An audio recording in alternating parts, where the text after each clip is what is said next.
So for this piece, we're going to be sewing the shoulder straps together. Now I've got two pieces that I need to join for my outer shoulder strap. I need to make sure that I've got my my hems from the original garment facing the same way. So they're going to be facing in, which means that I need to sew these right side together, which is a nice simple process. I've got a stitch length of 2.5, I've got a centre, and I'm just going to run that along with maybe just a little bit of back stitch to strengthen it. I can find my pedal, I can start to sew.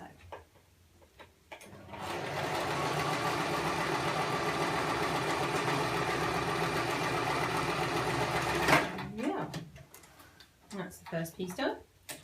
And now I can sew the two together. I'm just going to trim that up slightly so that it's not so bulky inside the shoulder piece.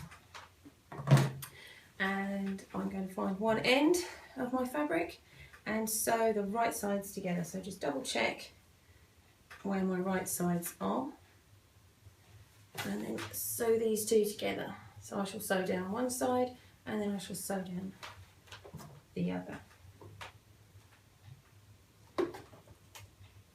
And I'm just going to nudge the needle across to the right hand position.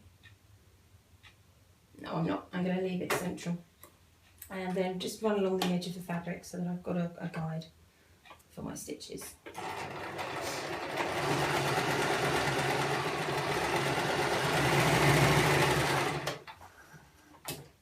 And then just trim it along so they're both roughly the same length. And sew back down the other side.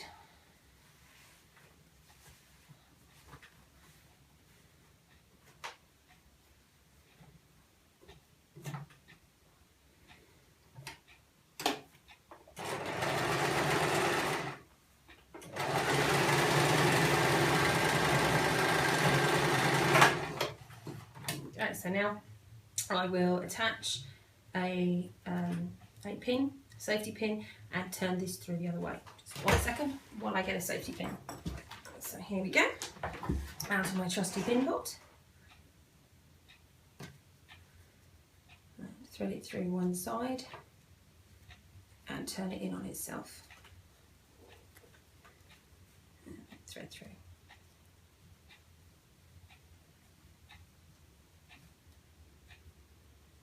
Depending on how heavy your fabric is, this is going to be a very simple process, or it could become quite a tricky one.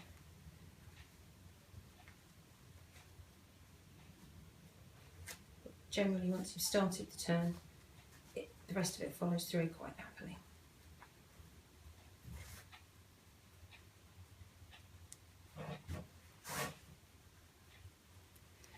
Hurrah, we're through. And just push it all out. And again, this needs a press, and once it's been pressed, I'll be back to top stitch. Now that this is pressed, I will trim away these long threads, and then we can begin the top stitch. For this, I move the needle across to the right hand position, and then again I run along the edge of the fabric, which will give me about a quarter inch distance in for the top stitching, without having to worry too much.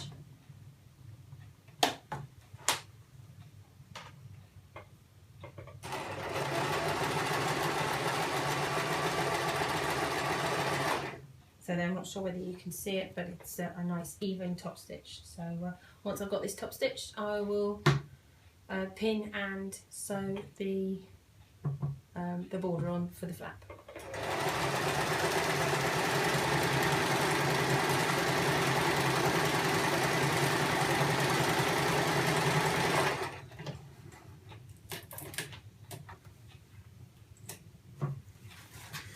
Okay, so then we have our top stitched strap, and now we're going to pin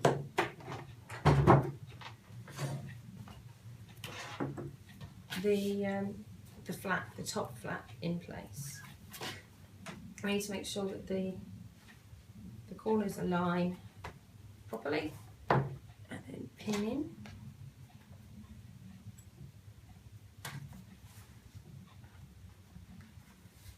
Don't need to go crazy with pins because we're not turning or doing anything overly exciting.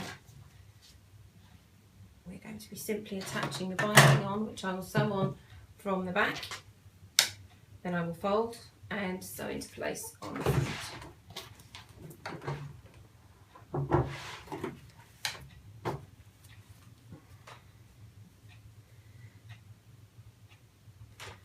Just trim the top of the binding so it is at least flat.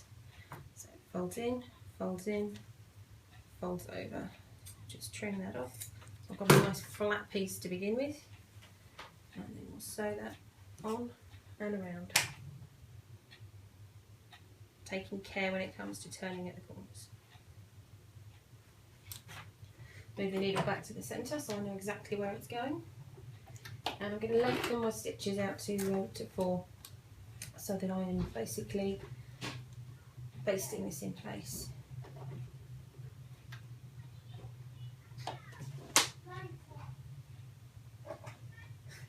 If you can hear them, my children are coming in and out as they're playing.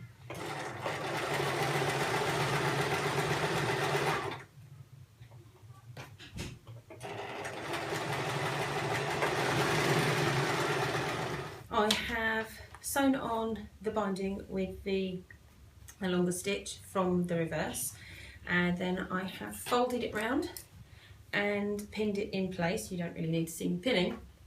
And I'm just going to sew it, top stitch it all the way around now. Hopefully by pinning it in place it means that things will match from the front to the back slightly more than they would if I was trying to freehand it. So we'll see how this goes. Even if the stitching at the back doesn't catch everything, that's not a problem because intrinsically it's already sewn in place.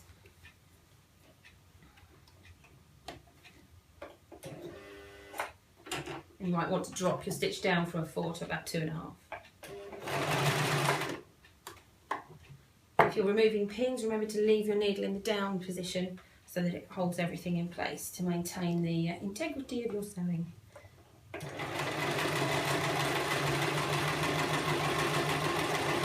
If you feel brave enough to stop and have a look, you can look at the reverse to see how far away from the edge of your binding the stitches are, or you may prefer not to look and just to continue on.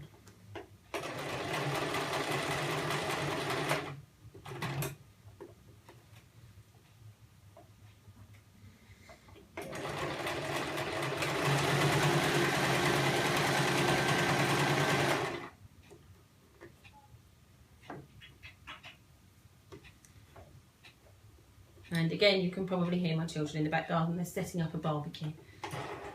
Just a mini one. So if there is a disaster, I may be forced to run. But there doesn't seem to be at the moment. They're fairly safe with it.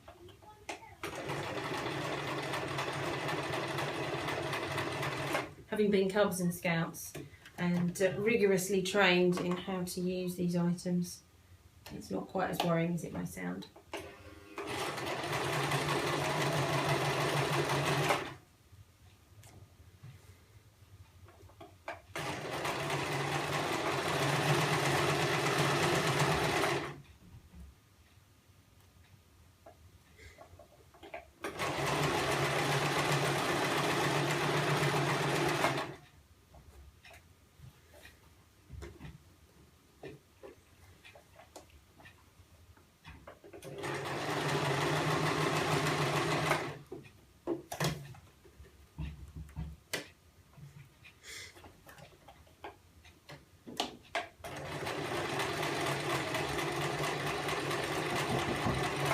One minute. Yes, you can put the sausages on. Time for sausages, apparently.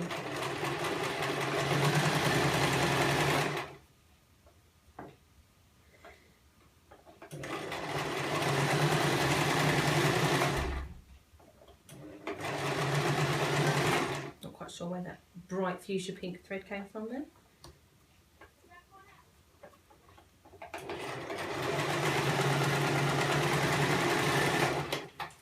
And there we have the back sewn on, and it's caught all the way around, and the front. and with the pocket. So this will become the front flap of the bag. So now what I want to do is go round, no, not the outer, and sew my inner lining together. And just move those two side panels away. We have two matching pieces which go up the sides and one which goes across the bottom.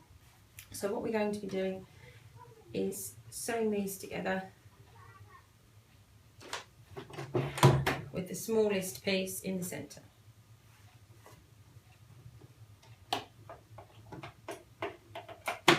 Turn the sewing machine back on.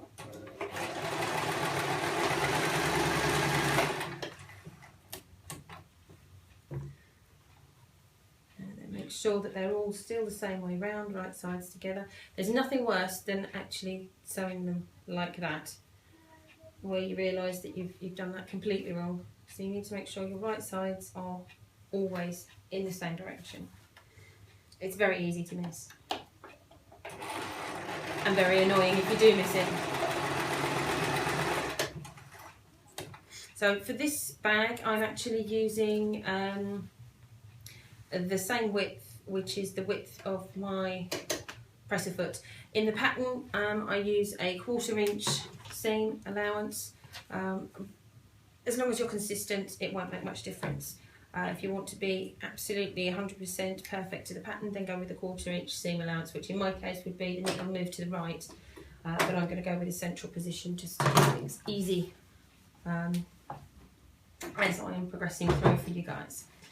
Now we have a front or a back, we don't know which it is yet, and what we're going to be doing is making sure that we're positioning the long seam, the short seam, the short side with the short side, and we will be rotating and coming up with the long to the long, and then rotating and coming up with the long to the long. But we start off with the bottom so that we know where we want to be to start the top, because not everything is going to line up 100%. We'll just pop some pins in to hold that.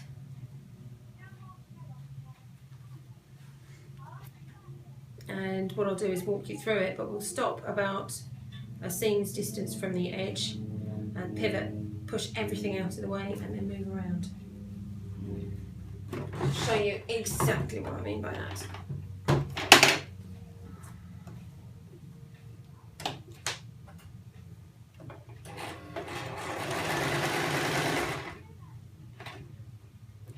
Take my pins out.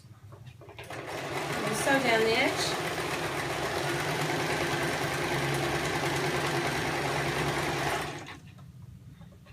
And as I'm coming to the bottom, when I reach my seam, I will stop with the needle down, I will pivot so that I've taken a right angle turn. I will then pull all of the sides across, realign with the bottom,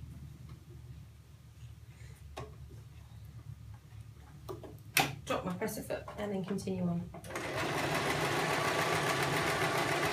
And that will give me a nice corner, a nice pivoted corner. We'll do the same on the other side.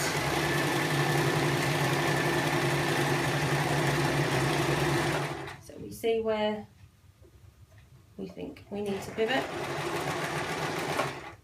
Drop the needle, raise the presser foot, pivot, push everything out of the way. Now this side seam isn't quite as nicely aligned as that one, but we will live with that. I'll drop it down and then stitch all the way to the end. And you can decide if you wish to flatten that out so that it is a more flat, a more even seam, rather than bulging at the edge of your bag.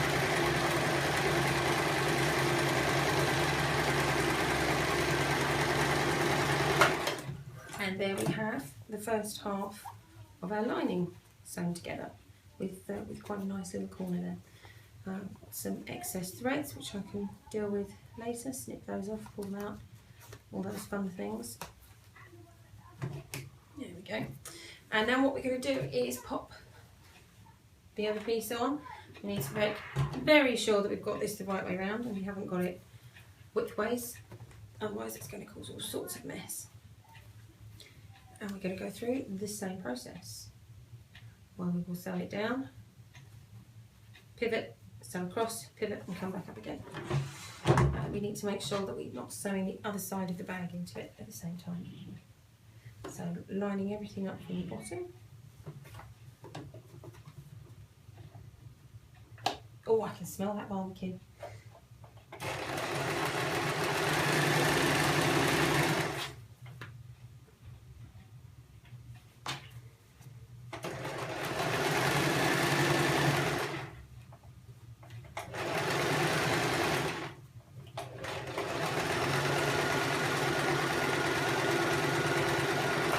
And as you come to the edge, you might want to hand crank it. One more, I think. Leave the needle down, rotate. I'm going to pull everything out of the way. So this time we're doing it the other way up. So we need to make sure everything pulls out of the way as we've turned that corner underneath. So we just have one layer of fabric. And then we sew across. Lowering the presser foot, we sew across to the other side.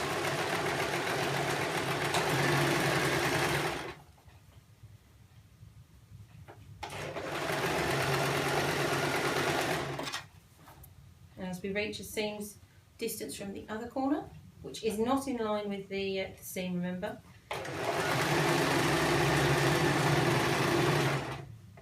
One more, and then we pivot round.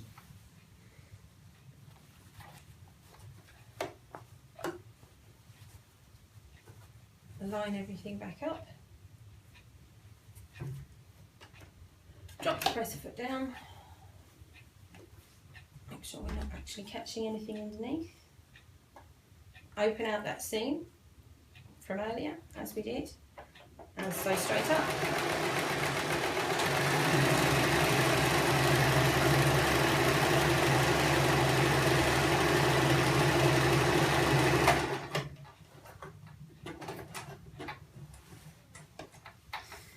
And that gives us our lining. Pull that through so you can at least see it, and we have our bag lining. We have nice corners and we have a simple gusset or side to the bag. So I shall go and do exactly the same thing for the outer, and I'll see you in a minute. Here we have our completed lining and the completed bag outer, and I've decided that the strip going down will be the back and the bar going across the front will be the front. We then have the flat pocket, which will roll down over the front of the entire bag, and we have the shoulder strap. Now I quite like both sides, but I think I'll reverse it and have the lining on the outside for the shoulder, and so it gives it a bit of a pop of colour on the outside. Yes, so we need to have the outer turned inside out, and the inner stays the right side out. So we have right sides together. And we just pop one inside the other for now. Now this is where things can get a little bit confusing. Just need to make sure that they all go in. And the corners come into the corners. Okay, everything fits nicely, which is great. And we need to insert our shoulder strap.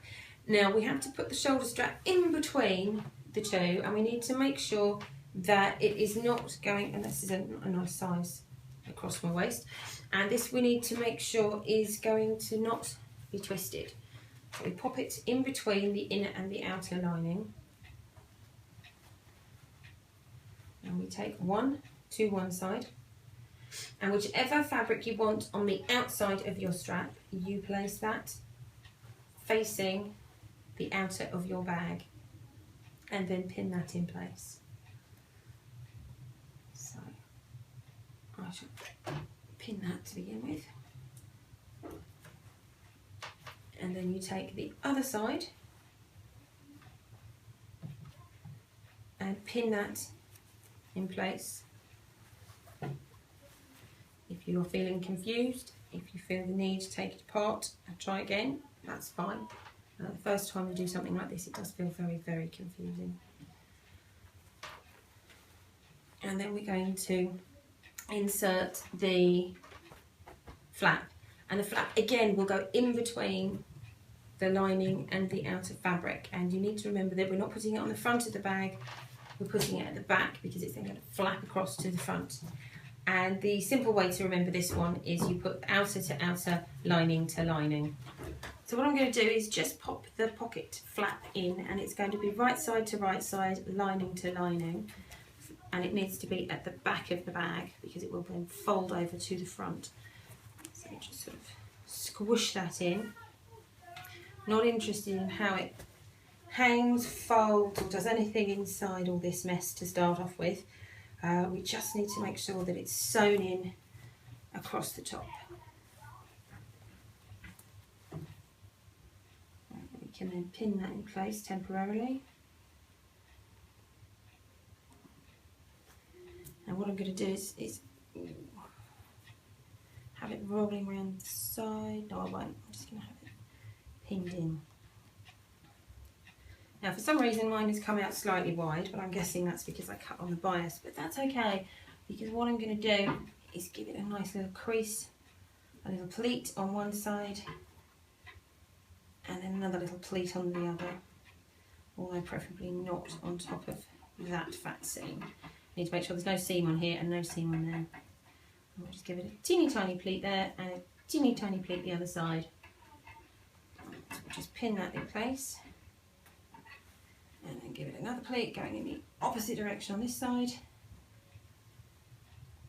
so that it all looks as if we've thought about it. And then pin that in place here.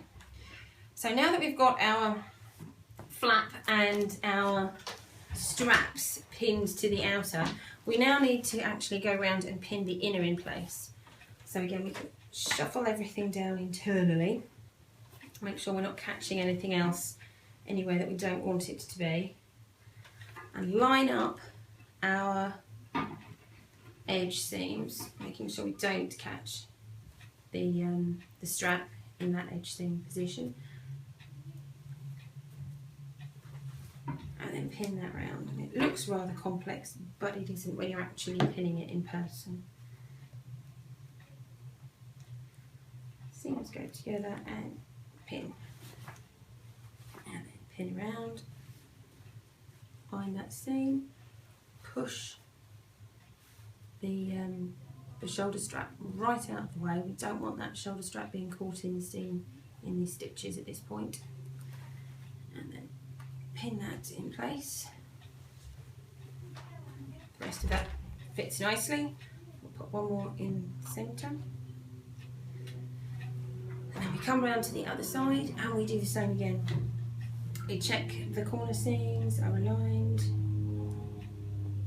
and then we're going to pin through everything. We're going to pin through the flap, the lining, and the outer. We're going to leave that pin in place because that's holding our the little pleats that we're working with in place. We just need to align the top of the lining and the top of the inner bag, of the outer bag rather. Again, making sure we're not catching our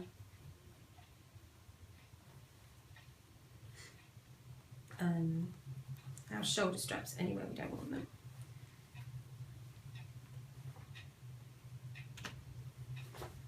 Make sure that our lining matches with our outer.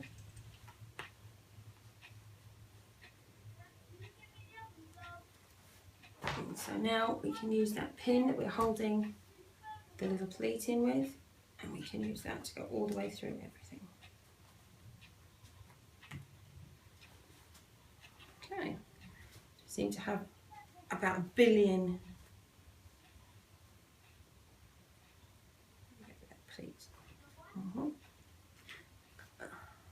pins, but as long as everything's in alignment, we're okay. And then we've got one last pin that we need to take out from inside and move to the outside, which is holding our strap in place. And again, we just need to make sure that that is straight and not coming off at a bizarre angle. And that goes through everything. And again, do the same on the other shoulder strap. Keep that all together. So now we can start to sew. And what we're going to do is leave a nice big gap here so that we can turn the whole bag, the whole shebang, all the way around. And as this is going to have the flap coming over it, I don't mind a bit of top stitching here if we need to. So we're going to leave a gap here. We're going to back stitch to begin with to give us a nice secure opening for when we turn. And I'm going to use a 2.5 stitch. And we're going to run all the way around the edge. So let's start.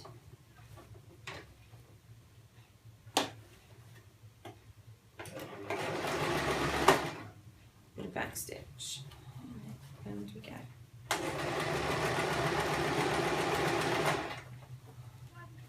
Folding everything around and being careful of those pins as we go. Let's move the pin pot.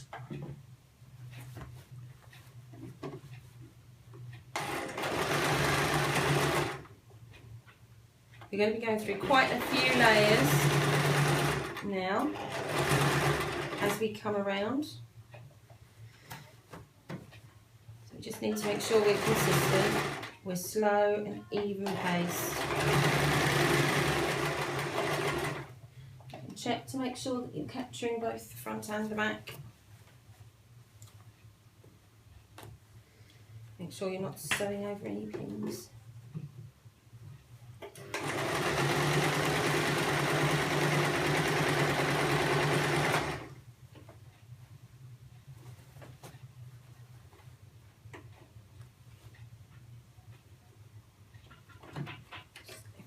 Even out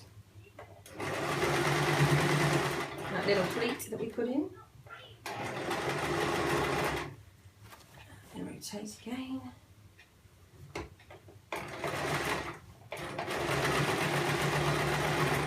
I hope that you're able to see what I'm actually doing. And then we're going to stop so that I've got a nice big gap through which I can turn. Stitched, so let's see how the turning process goes, and it should be fairly pain-free. Now I'm just checking to make sure that we have actually secured everything, which we have, and what I'm also going to do is just trim off some of this excess fabric around the top where we've had a lot of extra. I've been realigning everything. If I do that now, I know that I'm not in any danger of cutting off the shoulder strap or any other parts of the bag that are actually quite important, because they're all contained inside, they're all tucked away safely inside. So now that's going to be far more even when I turn. I'll just take away these long threads and turn it, and back our hand in and pull it all out and see what we've got, which is always very nerve-wracking, especially the first few times you do it. It's kind of feel like it's a black hole exploding. Ooh. And we have our lining, we have an outer, we have a strap, we have our flap. So what we'll do is tuck the lining back inside the bag after we get rid of any of these loose threads. Tuck that back in.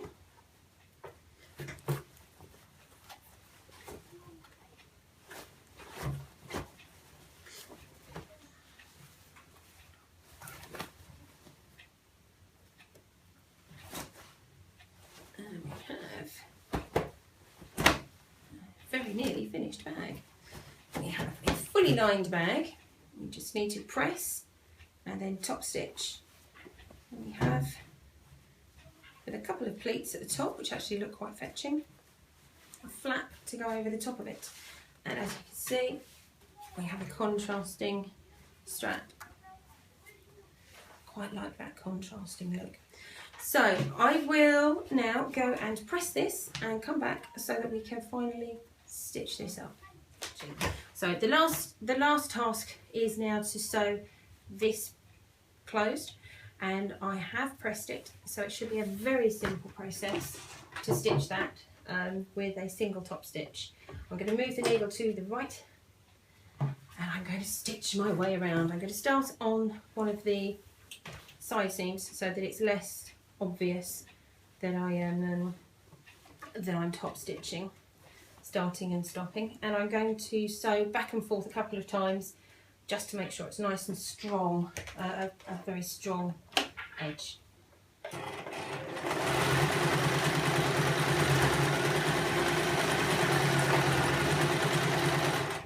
And then continue round the bag.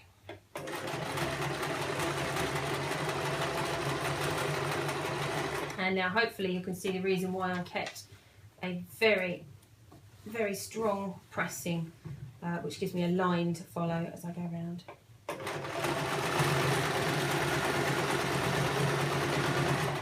And this really is not the time you want your needle to run out of cotton, your bobbin to run out of cotton.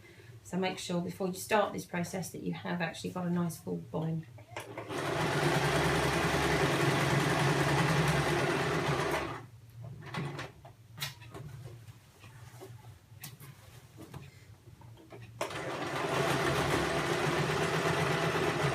And then you're going to go back another couple of times.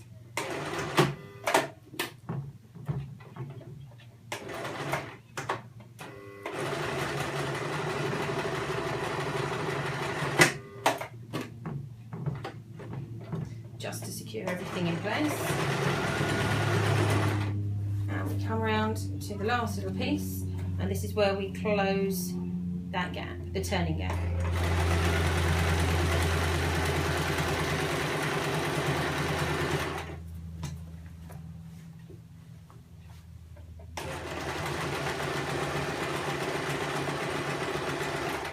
If you're feeling particularly awesome, you can go back round and top stitch a second layer, but I think I'm going to stop when I finish this round.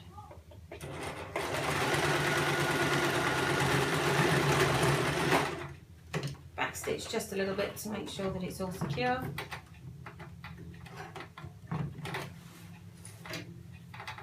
Pull out your loose threads, trim it all down. And we're done.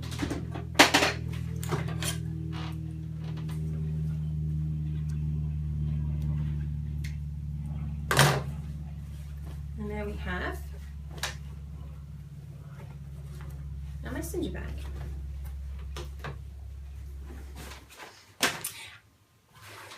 As I said earlier, or I think I made a reference to it, I was going to show you at the end of the video how I would potentially cut a smaller pair of trousers differently rather than using the pattern which I use for this tutorial, which refers to cutting up the central seam of the trousers. With a smaller pair of shorts like this, I would tend to cut down the sides or cut down the front and centre, leaving that central area available for a larger patch of fabric, rather than cutting down the central seam, which then only leaves me little strips of fabric. For this particular pair, there is only one side pocket, so that would be the pocket that I would choose for my front flap, and then I would use the front and back of the other leg for the front and reverse of the bag, and I would then use the side pieces down here in conjunction probably with the waistband, because this is a very nice waistband to create the shoulder strap. And what I am thinking right now that I would do is actually use a contrasting fabric to create the side gusset pieces. That's these pieces for the bottom and the sides of the bag. I would create those out of a different fabric, a contrasting fabric. So in this instance I have a lovely white pair of trousers that I could use for that, or I would use an entirely separate piece of new fabric which would match the lining of the bag to create some contrast around the outside. Hopefully that makes a little bit of sense, and it gives you some ideas or suggestions for different ways of cutting up your trousers to make upcycle projects. And hopefully the tutorial and the pattern and the written tutorial have actually been of some use and benefit to you. If they have, please give me a thumbs up so I actually know that I'm doing things right. And if this is your first time here, hi there, it's good to see you. Thanks for taking the time to check us out. Have a look around the rest of the channel. There's a load of tutorials, hints and tips around sewing and learning to sew and being a beginner sewer. And this channel is in conjunction with a Starting to Sew group on Facebook, and it's all part and parcel of my belief that the art of sewing is dying out, and so I'm trying to share the skills needed to sew to as many people as possible. So with that in mind, I'm very pleased that new people are joining us and having a look at the videos. I would love for you to subscribe so that the tutorials I release on a Tuesday and Thursday just automatically drop into your feed, so you don't have to remember to come back and look for them. And I would love it if you would come along and join in the Starting to Sew group. All of the relevant links are in the description box below. And it's a friendly group. It's now nearly 2,700 members, and they are worldwide. So wherever you are on the planet, there will be someone in your time zone who will be available to answer questions and share inspiration and generally have a chat with about sewing. And if your stash is too large, if your stash is too small, it's a very friendly group. And yeah, I love a challenge. So if you've got any challenges or suggestions, then please pop them in the comments. If you think you know a better way of doing something than I've explained, again, pop that in the comments. This isn't about me saying I'm the best seamstress in the world, it's all about sharing knowledge, and I fully acknowledge that I have tons more to learn. Even though I've been sewing for 30 odd years, I still have loads more to learn, and I love learning new techniques and new ways of looking at things and new ways of spinning fabric. So all of that being said, hopefully I will see some of you again in the near future. Bye for now.